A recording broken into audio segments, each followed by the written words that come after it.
Hello, in this lesson you will learn HTML form elements and input types. What's form? Let's visit Facebook to see what's form. This is a form, and what you see here, just like this or like this or this, are input types. How we use this? First, we open a form tag and then close it, and we write input types between the form tag. Form elements takes a few attributes: name, ID. Another elements can take this attribute, but method and action attribute is only for form element. Action attribute. In the action attribute, we write document or another file name that where users information will be sent. Name attribute defines name of the form. Then we may need this when we code with JavaScript. Method attributes takes two values, get and post.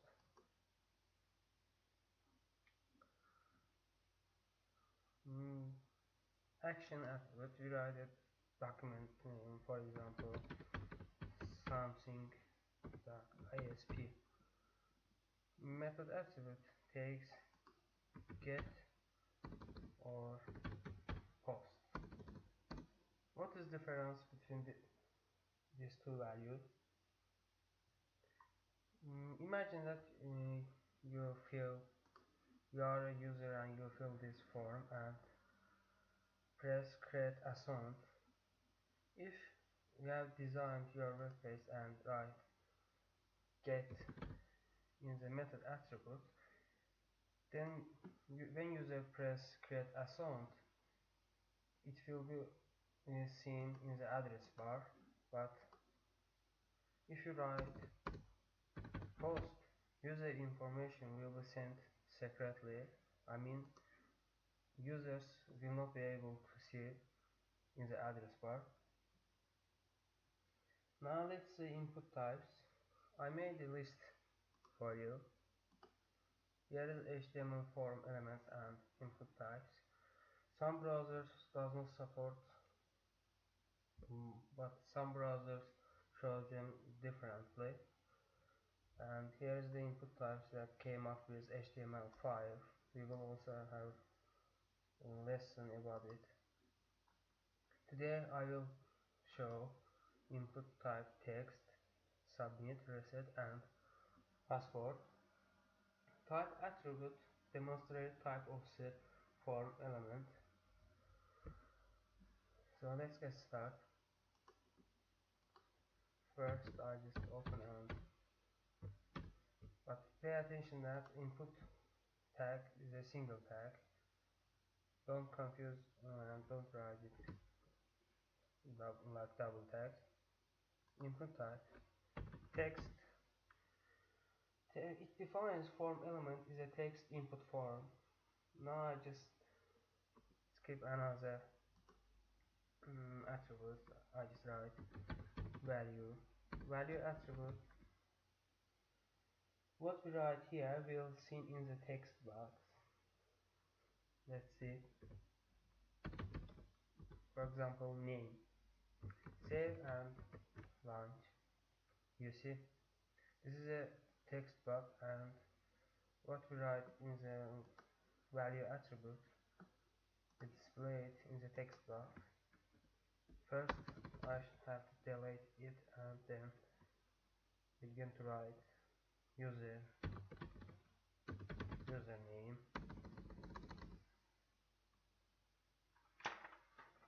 So there are also another attributes that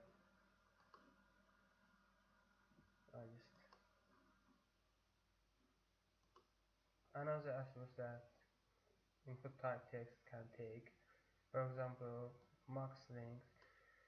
With this attribute, we can define maximum length Let's see what this attribute does. Copy and I just paste here. If I write 5 here, users will not be able to input more than 5 letters. For example, save and launch, delete it, and user, you see I just put a space so I can't write any letter. I delete it and write a letter anyway. So another attribute is disabled. This attribute disable form element.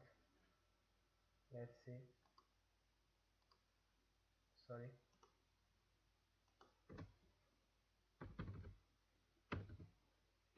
Disabled attribute and we write disabled value in it. You see, it's not available to write any text.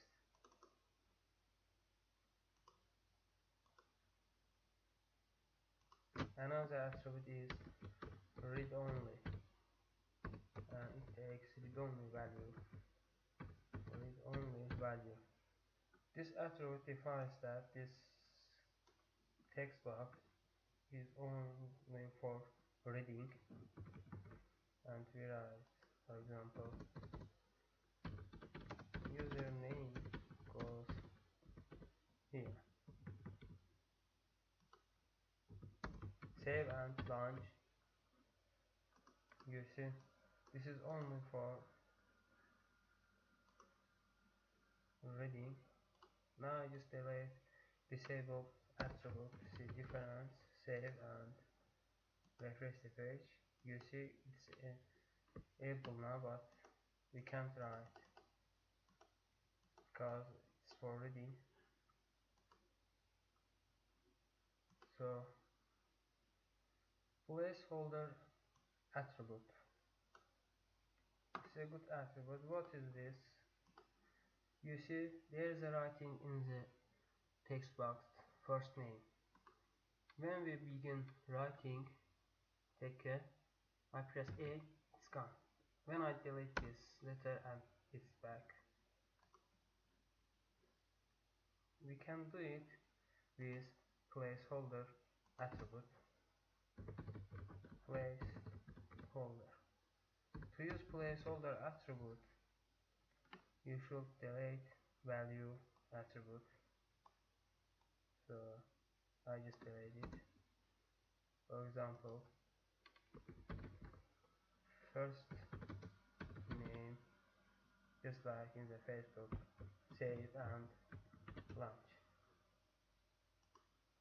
You see first name, but I will delete read-only attribute, save and refresh. You see when I begin to write, it's gone. When I delete, it's back.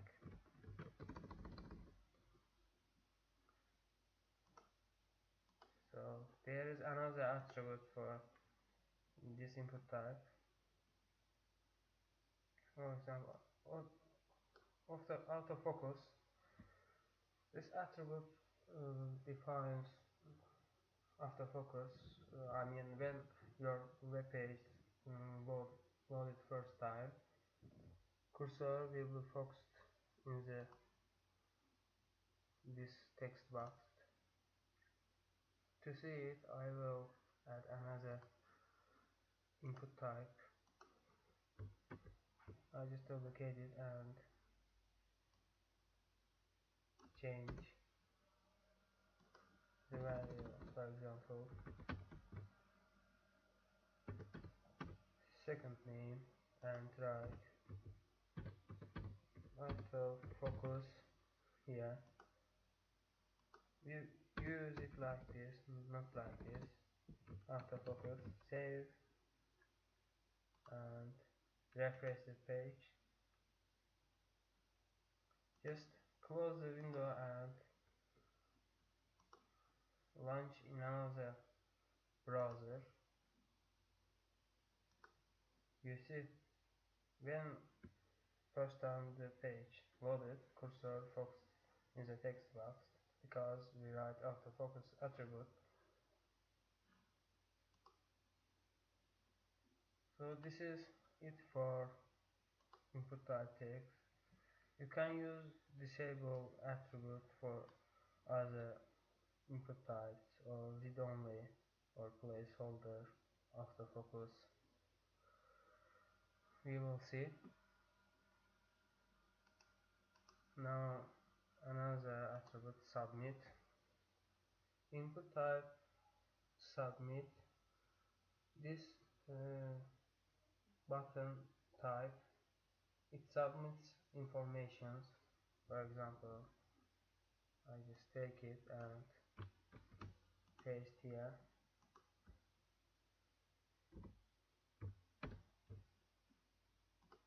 Or use the air tag to skip to the next line.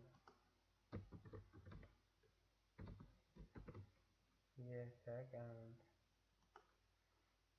value attribute. This time what we write in the value attribute, it will seen on the submit button. For example, send information, save and launch. You see, send information. I write, for example, username and user surname.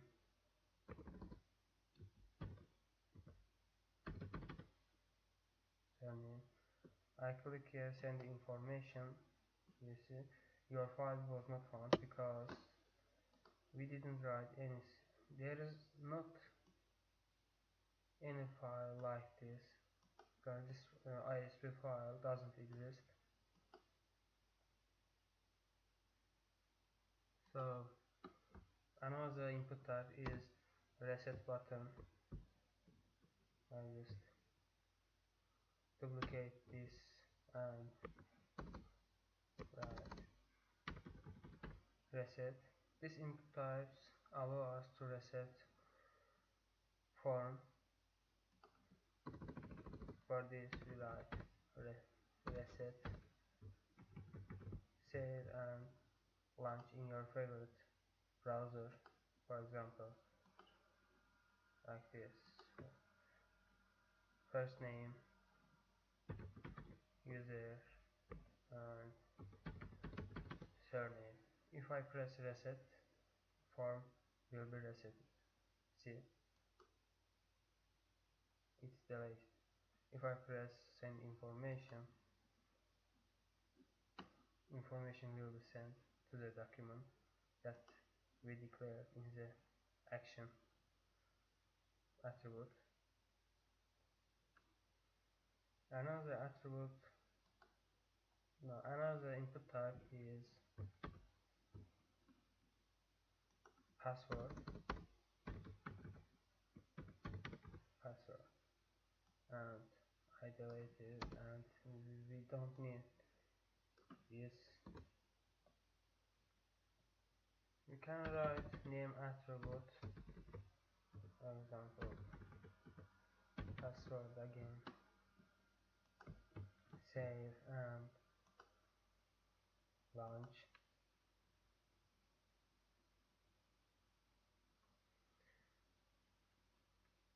Nothing. For example, user surname and password. We write a number or letter, but it's seen like this.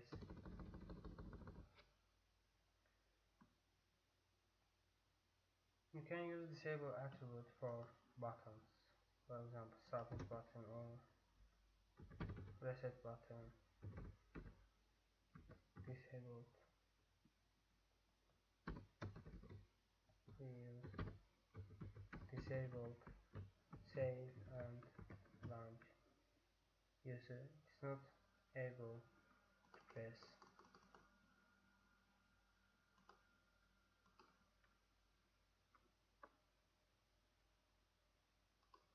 So this is it for today. See you in the next lesson. Thank you very much.